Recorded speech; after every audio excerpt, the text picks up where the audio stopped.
आज की इस वीडियो में हम इलेक्ट्रिसिटी के न्यूमेरिकल्स देखते हैं। तो न्यूमेरिकल करने से पहले हम उसके कुछ फार्मूलाज देख लेते हैं जो इसके अंदर यूज़ होंगे। एक हमारा फार्मूला होता है I = Q/T, V = W/Q, V = IR, ρ = RA/L, H = I²RT, P के कई सारे फार्मूले होते हैं पावर के, P = VI, P = W/T, P = V²/R और P = I²R। और अगर हमारे रेजिस्टेंसेस सीरीज़ में लगे होते हैं तो टोटल रेजिस्टेंस निकालने का फॉर्मूला होता है, आप नॉर्मली इसको प्लस कर दीजिए, R = R1 + R2, जितने भी रेजिस्टेंस हैं उनको आप प्लस कर दीजिए डायरेक्ट। और पैरेलल में होते हैं तो 1/R = 1/R1 + 1/R2। और I इसके बाद देख लेते हैं सिंबल ये क्या डिनोट करते हैं। तो I होता है करंट, जिसकी यूनिट होती है एम्पियर। Q होते हैं नंबर ऑफ चार्जेस और इनकी यूनिट क्या होती है, कूलम। V जो है हमारा पोटेंशियल डिफरेंस होता है जिसकी यूनिट होती है वोल्ट। R रेजिस्टेंस होता है जिसकी यूनिट होती है ओम। H हीट होता है जिसकी यूनिट होती है जूल। W वर्क होता है जिसकी यूनिट होती है जूल। और रो जो है रेजिस्टिविटी होती है जिसकी यूनिट होती है ओम मीटर। तो हम अब इसके न्यूमेरिकल्स को देखते हैं। पहला न्यूमेरिकल है हमारा, एक current of 10 ampere flows in a wire for 10 seconds. ठीक है, एक करंट है 10 एम्पियर का जो कि किसी एक वायर में फ्लो हो रहा है 10 सेकेंड्स के लिए। तो calculate the work done if the potential difference across the wire is 15 volt. ठीक है, तो हमें क्या क्या गिवन है वो देख लेते हैं। हमें 10 एम्पियर का करंट गिवन है तो आई हमारा हो गया 10 एम्पियर और टाइम हमारे पास है 10 सेकेंड्स, तो टी हमारे पास आ गया 10 सेकेंड्स। वी 15 वोल्ट की है तो वी हमारा हो गया 15 वोल्ट। हमें क्या निकालना है, वर्क निकालना है। तो हमारे पास फॉर्मूला होता है V = W/Q। तो हमें इसमें वर्क निकालना है तो वर्क इक्वल टू क्या हो जाएगा, इसमें वर्क इक्वल टू हो जाएगा V × Q। अब हमारे पास V तो है बट Q नहीं है, तो Q हम कैसे निकाल सकते हैं। तो हमारे पास फॉर्मूला होता है करंट का I = Q/T। तो इससे Q क्या होता है, Q हमारा आ जाता है I × T। Q = क्या आता है, I × T। तो हम यहाँ पर क्या रख देंगे, V की जगह रख देंगे I × T और इंटू ये Q। तो हमारे पास अब सबकी वैल्यू हमें पता है, I की वैल्यू भी पता है, T की वैल्यू भी पता है और ये Q की वैल्यू भी पता है। सॉरी, V की जगह तो हमने V तो V रहेगा, Q की जगह IT रखना था तो Q की जगह हो गया I × T और V हमारा V रह गया ये। अब हम इसमें सबकी वैल्यू पुट कर देते हैं। तो I की वैल्यू है 10, टाइम है 10 और V है हमारे पास 15। अब हम इन तीनों की मल्टीप्लाई कर देते हैं तो हमारे पास क्या आ जाएगा, 1500 जूल। ये हमारा आंसर हो गया। ठीक है, अब सेकंड हम बात करते हैं अगले क्वेश्चन की, the potential difference across a conductor of 8 volt. तो वोल्टेज जो पोटेंशियल डिफरेंस है वो कितना है, 8 वोल्ट है। करंट दे रखा है 4 एम्पियर, तो आई हमारा हो गया 4 एम्पियर। हमें निकालना है रेजिस्टेंस, तो हमारे पास ओम्स लॉ का फॉर्मूला है V = IR। जो हमारे पास V और I गिवन है और हमें R निकालना है तो कौन सा फॉर्मूला लगाएंगे, V = IR। तो V = IR से निकाल लेते हैं। V हमारे पास है 8, I हमारे पास है 4, R हमें निकालना है तो डिवाइड कर देंगे तो R = हो जाएगा 8/4, कितना हो जाएगा 2 और रेजिस्टेंस की यूनिट क्या होती है, ओम। तो हमारा रेजिस्टेंस आ गया। चलिए अब नेक्स्ट देखते हैं, calculate the current if the 500 coulomb of charges. तो ये 500 कूलम ऑफ चार्जेस क्या है, हमारा Q है ये। तो Q हमारे पास हो गया 500 कूलम। टाइम हमें दे रखा है 10 मिनट्स। अब मिनट्स को आप सेकंड में चेंज कर लीजिए तो कितना हो जाएगा, 10 × 60। तो ये हो गया हमारा 600 सेकेंड्स। हमें निकालना है करंट, तो हमारे पास फॉर्मूला होता है करंट का I = Q/T। तो Q हमारे पास है 500 और T हमारे पास है 600। ये कट कर दिया, 5/6 हो गया। तो ये हमारा हो गया 5/6 एम्पियर। इसको पॉइंट में चेंज करना चाहे तो पॉइंट में चेंज कर दीजिए। चलिए नेक्स्ट क्वेश्चन हमारे पास, calculate the resistance of 1 kilometre long copper wire. तो हमारे पास जो कॉपर वायर की लेंथ है वो कितनी है, 1 किलोमीटर की है।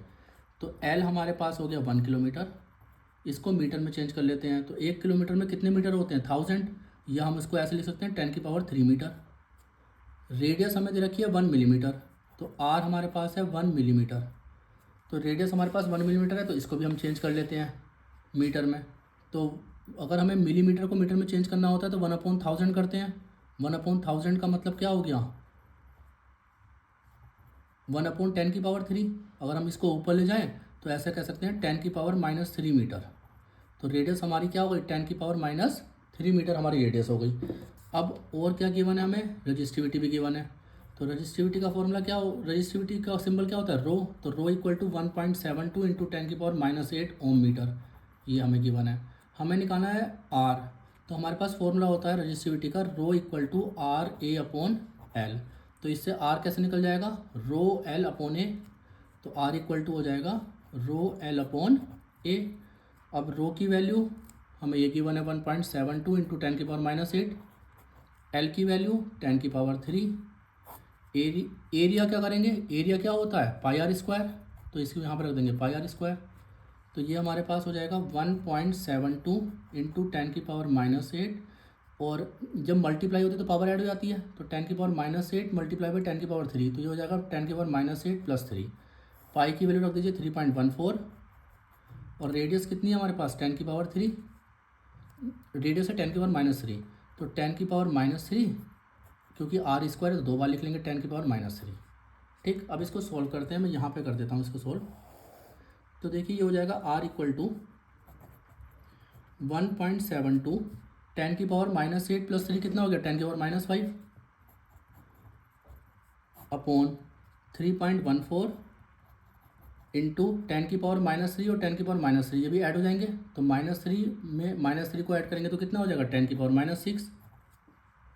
अब देखो यहाँ भी पॉइंट के बाद 2 डिजिट है, यहाँ भी पॉइंट के बाद 2 डिजिट है, तो पॉइंट से पॉइंट कट जाएगा। ये हो गया 172। अब देखो 10⁻⁵ ऊपर है, 10⁻�6 नीचे है, तो जब डिवाइड होता है तो सब्ट्रैक्ट होती हैं, या फिर अगर हम इसको ऊपर लेके जाएंगे तो प्लस की पावर जाएगी। तो इसको ऐसे लिख लेते हैं 10⁻⁻5 + 6 और अपॉन में 314। तो ये आ गया 172 इंटू 10 6 - 5 कितना बचा 10 बचा, और अपॉन में 10⁻1 बचा ना, ये 6 - 5 कितना हो गया 10⁻1। तो ये हो गया 314। अब इसको हम सॉल्व कर देते हैं और इसको पॉइंट में कन्वर्ट कर देंगे तो ये आ जाएगा 5.47 ओम, ये आंसर हो जाएगा हमारा। चलिए अब अगला क्वेश्चन देखते हैं। इसमें कह रहा है कैलकुलेट द इक्विवेलेंट रेजिस्टेंस, मतलब हमें टोटल रेजिस्टेंस निकालना है इस फिगर का। तो आपको पता है कि दोनों आपस में कैसे कनेक्टेड है, पैरेलल। ये R1 ले लीजिए 2 ओम, इसको R2 कह दीजिए 4 ओम, और ये R3 ले लीजिए 3 ओम। तो R1 और R2 कैसे कनेक्टेड है हमारे, पैरेलल। तो हम यहाँ लिख देते हैं कि R1 and R2 are connected in parallel.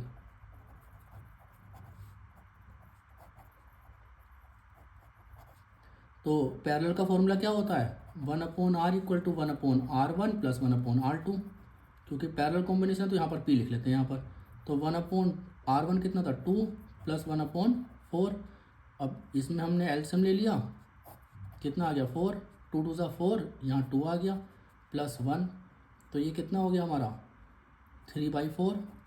तो 1/r जो पैरेलल की वैल्यू, इनकी जो कॉम्बिनेशन की वैल्यू आई है वो कितनी आ गई 3, ये 1/rp = 3/4 आ गई। तो r पैरेलल कितना हो जाएगा, इसका इधर भी उल्टा कर दीजिए इधर भी उल्टा कर दीजिए, तो कितना हो जाएगा 4/3 ओम। तो इन दोनों का कॉम्बिनेशन हमारा आ गया 4/3 ओम का। अब जो इन दोनों का कॉम्बिनेशन है, जैसे इन दोनों का जो कॉम्बिनेशन है वो यहाँ पर आ गया, ये हमारा ये हमारा हो गया 4/3 ओम। इसके साथ ये जो तीसरा वाला लगा हुआ है ये लगा दीजिए। तो अब ये दोनों आपस में कैसे हो जाएंगे, सीरीज़ में। तो यहाँ लिख देंगे कि ये दोनों आपस में कैसे कनेक्टेड हैं, सीरीज़ के अंदर। तो यहाँ लिख देंगे 4/3 ohm and 3 ohm are connected in series. जब सीरीज़ में कनेक्टेड है तो हम क्या करते हैं, नॉर्मली प्लस कर देते हैं। तो इनको प्लस कर दो, तो r इक्वल टू 4/3 + 3। एलसीएम लेंगे हम यहाँ पर, एलसीएम कितना आ जाएगा 3 आ जाएगा। तो 4 + 3 3 = 9। तो 9 + 4 कितना हो गया 13/3 ओम। तो ये हमारा टोटल रेजिस्टेंस निकल गया। पहले ये दोनों हमारे पैरेलल कनेक्टेड थे, इनका टोटल रेजिस्टेंस निकाल दिया हमने। अब इसका जो टोटल रेजिस्टेंस आया उसके साथ ये वाला क्या हो गया, सीरीज़ में कनेक्ट हो गया, तो हमने इनको प्लस कर दिया, हमारा आंसर आ गया। ठीक, चलिए अब नेक्स्ट क्वेश्चन देखते हैं।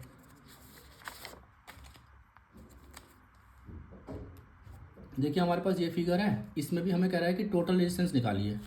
तो आपको ये और ये आपस में कैसे कनेक्टेड है, पैरेलल। ये और ये आपस में कैसे कनेक्टेड है, पैरेलल। तो जब इनका पैरेलल कॉम्बिनेशन निकालेंगे तो यहाँ बीच में आ जाएगा, इसका पैरेलल कॉम्बिनेशन निकालेंगे यहाँ बीच में आ जाएगा, फिर ये आपस में कैसे कनेक्टेड हो जाएंगे, सीरीज़ में। बस हमारा फॉर्मूला उसमें सारा टोटल रेजिस्टेंस आ जाएगा। तो पहले तो हम इन दोनों को देख लेते हैं कि यहाँ पर ये 12 ohm and 12 ohm are connected in parallel. तो जब ये पैरेलल कनेक्टेड है तो 1/r parallel 1 equal to 1/12 plus 1/12। तो 1/r पैरेलल 1 इक्वल टू क्या हो जाएगा 2/12 1/6। तो r पैरेलल 1 की वैल्यू क्या आ गई हमारी, इधर भी उल्टा कर दो 6 ओम आ गई। सेम अगर यहाँ पर करेंगे तो भी 6 ओम आएगी क्योंकि दोनों ये भी पैरेलल कनेक्टेड है। वैसे भी आप ध्यान रखिएगा जब दो रेजिस्टेंस हमारे पैरेलल कनेक्टेड होते हैं और सेम होते हैं तो उसमें जो टोटल रेजिस्टेंस की वैल्यू होती है वो हाफ आ जाती है। जैसे यहाँ पर 12 ओम के दो रेजिस्टेंस हमारे पैरेलल कनेक्टेड थे तो टोटल रेजिस्टेंस की वैल्यू क्या आ जाएगी, इसकी हाफ हो जाएगी, 6 ओम आ जाएगी। सेम इसी तरीके से यहाँ पर भी अगर हम Rp2 की वैल्यू निकालेंगे सिमिलरली,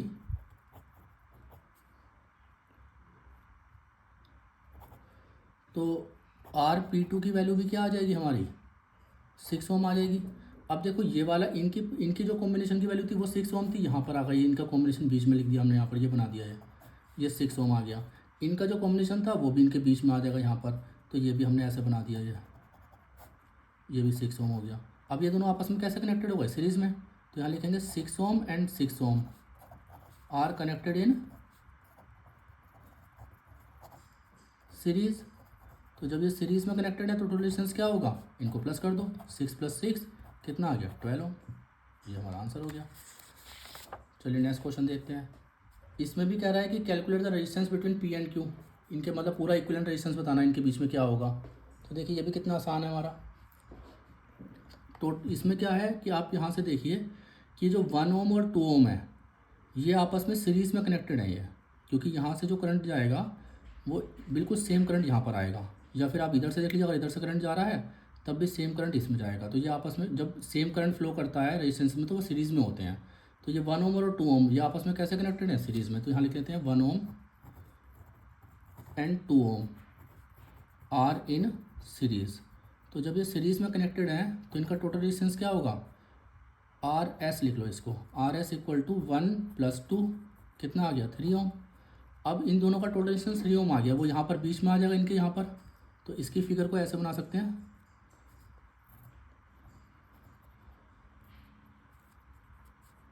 ये बीच में बना दिया हमने ये, और ये वाला जो है ये ऐसे बना दिया ये।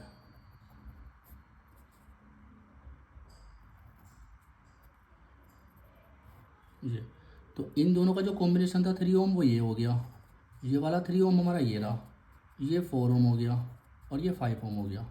अब ये 3 ओम और 3 ओम आपस में कैसे कनेक्टेड है, पैरेलल। तो यहाँ लिख देंगे 3 ohm and 3 ohm are connected in parallel.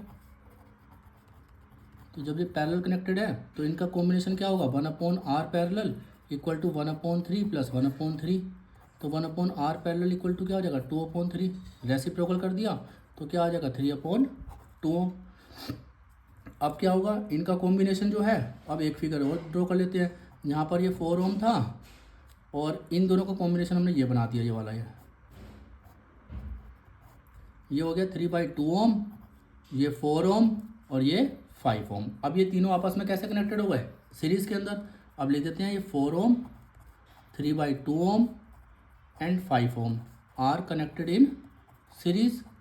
तो जब ये सीरीज़ में कनेक्टेड है तो इनका टोटल रेजिस्टेंस क्या हो जाएगा, तीनों को प्लस कर देंगे। तो R इक्वल टू 4 + 3/2 + 5। तो R इक्वल टू एलसीएम ले लिया हमने 2 2 4 जा 8 + 3 + 5, 8 + 3 11, 11 + 5 कितना हो गया हमारा 11 + 5 हो गया 16 अपॉन में 2। अच्छा सॉरी, यहाँ पर 2 एलसीएम लिया था, 2 4 जा 8 और 2 5 जा 10 यहाँ पर। तो 10 + 8 कितना होगा 18, 18 + 3 कितना हो गया 21। तो 21/2 हो गया, 21/2 का मतलब क्या हो गया 10.5 ओम। ये हमारा आंसर आ गया। चलिए इसके बाद ये 3 क्वेश्चन और देख लेते हैं इस वीडियो में। Calculate the current consumed by A 60 what bulb. तो हमारे पास बल्ब की जो पावर है वो 60 वॉट है, तो पी हमारा हो गया 60 वॉट। ये वोल्टेज वोल्ट दे रखा है हमें V इक्वल टू 220 वोल्ट। आपको करंट निकालना है तो हम P के बहुत सारे फॉर्मूले होते हैं, तो हमें P हमारे पास V है, P है और I निकालना है। तो हम ये वाला फॉर्मूला यूज़ कर लेंगे, P equal to V × I। तो पावर है 60, वोल्टेज है 220 और I हमें निकालना है, तो इसको डिवाइड कर दीजिए। तो ये कितना हो जाएगा 60/220। तो I इक्वल टू हो जाएगा 60/220 इक्वल टू I। अब ये पॉइंट से पॉइंट हटा दिया, ये 2 से कट कर दिया, 2 से 6 और 2 से हो गया 11। तो ये हो गया I इक्वल टू हमारे पास 3/11। इसको पॉइंट में चेंज कर दिए तो 0.27 एम्पियर आंसर आ जाएगा। अगला क्वेश्चन देखते हैं। एक इलेक्ट्रिक बल्ब है जिसकी पावर है 100 वॉट, तो ये पावर हो गई हमारी 100 वोल्ट। वोल्टेज कितनी है 220 वोल्ट। आर निकालना है। तो देखो हमारे पास पावर है, पी दे रखा है, वी दे रखा है, आर निकालना है। तो हम पी का कौन सा फॉर्मूला लगाएंगे जिसमें वी और आर दे रखा हो। तो पी का फॉर्मूला एक हमारा होता है P equal to V square upon R. तो हमें आर निकालना है। तो पी कितना है हमारे पास 100, वी कितना है 220 इंटू 220 दो बार लिख दिया। आर हमें फाइंड करना है। तो ये इधर आ जाएगा, ये नीचे डिवाइड में आ जाएगा। तो आर इक्वल टू क्या हो जाएगा 220 इंटू 220 अपॉन में 100। 2 जीरो से 2 जीरो कट गए। 22 इंटू 22 कितना होता है 484। तो 484 ओम आंसर आ गया हमारा। चलिए अब लास्ट क्वेश्चन जो हमारा है इसको भी देख लेते हैं। एक इलेक्ट्रिक हीटर है जिसकी पावर है 1000 वोल्ट, तो पावर हो गई 1000 वोल्ट। और वो ये कह रहा है कि कितनी हीट प्रोड्यूस करेगा वो पर आवर, 1 घंटे में वो कितनी हीट प्रोड्यूस करेगा। तो टाइम हमें दे रखा है 1 आवर। 1 आवर में कितने सेकंड्स होते हैं 60 इंटू 60, तो कितना हो गया 3600 सेकंड्स। ठीक, हमें क्या निकालना है हीट निकालनी है कि वो कितने हीट प्रोड्यूस करेगा। तो एच का फॉर्मूला क्या होता है हमारे पास, एच इक्वल टू होता है I square R T. But हमें क्या गिवन है, एक तो पावर गिवन है और एक टाइम गिवन है। तो टाइम तो हम यहाँ लिख देंगे। अब पावर ये तो हमें ना आई गिवन है ना आर गिवन है, लेकिन हमारे पास एक फॉर्मूला होता है पावर का ही आई और आर की टर्म्स में। वो फॉर्मूला क्या होता है कि पावर इक्वल टू होता है I square R. Power equal to क्या होता है आई स्क्वायर आर। तो हम इस आई स्क्वायर आर की जगह पावर पी रख देंगे यहाँ पर। तो एच इक्वल टू क्या हो जाएगा पी इंटू टी। अब पावर कितनी है 1000 और टाइम कितना है हमारा 3600। मल्टीप्लाई कर दीजिए 3600 तो यहाँ पर था ही, और 3 जीरो और लगा दीजिए आगे। तो ये इतने जूल्स हमारी क्या आ गई हीट एनर्जी आ गई। ठीक है, चलिए आज हमने इसके न्यूमेरिकल सॉल्व कर दिए हैं। अगर किसी को किसी में डाउट हो तो कमेंट सेक्शन में आप बता दीजिएगा, हम उसको दूर करने की कोशिश करेंगे। बाकी अगर आपको वीडियो पसंद आई हो तो इसको लाइक कर दीजिएगा और अपने फ्रेंड्स के साथ शेयर कर दीजिएगा और हमारे चैनल को सब्सक्राइब कर दीजिएगा। Thank you.